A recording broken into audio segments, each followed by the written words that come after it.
দার্জিলিং জেলা তৃণমূল কংগ্রেসের সংহতি যাত্রা শিলিগুড়িতে। সারা রাজ্যের পাশাপাশি শিলিগুড়িতেও সংহতি যাত্রা করল দার্জিলিং জেলা তৃণমূল কংগ্রেস। সর্বধর্ম সমন্বয়কে সামনে রেখে এদিন সংহতি যাত্রা করল তৃণমূল কংগ্রেস। এদিন বাঘাযতীন পার্ক থেকে মিছিলটি শুরু হয়।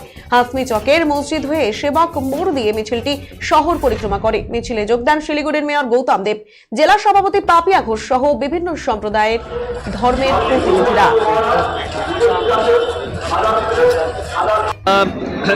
যারা নেতৃত্ব দেন তারা এসছেন এবং হাজার হাজার মানুষ তারা এসছেন আজকের এই র্যালির মাধ্যমে, এই প্রোগ্রামের মাধ্যমে আমরা সবার শুভবুদ্ধি উন্মেষের আহ্বান জানাই এবং আমরা সবাই এক এবং অভিন্ন এই মন্ত্র নিয়ে ভারতবর্ষের শাশ্বত ভারতবর্ষে যে অন্তরাত্মা সুর বৈচিত্র্যের মাঝে ঐক্যের যে মহান মিলন, সেই মিলন ক্ষেত্র জায়গা হচ্ছে বাংলা।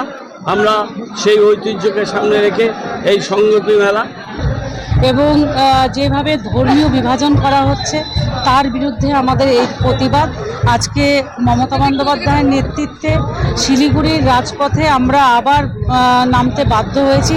সর্বধর্ম সমন্বয়ে আজকে আমাদের এই মিছিলে সব ধর্মের মানুষেরা রয়েছেন।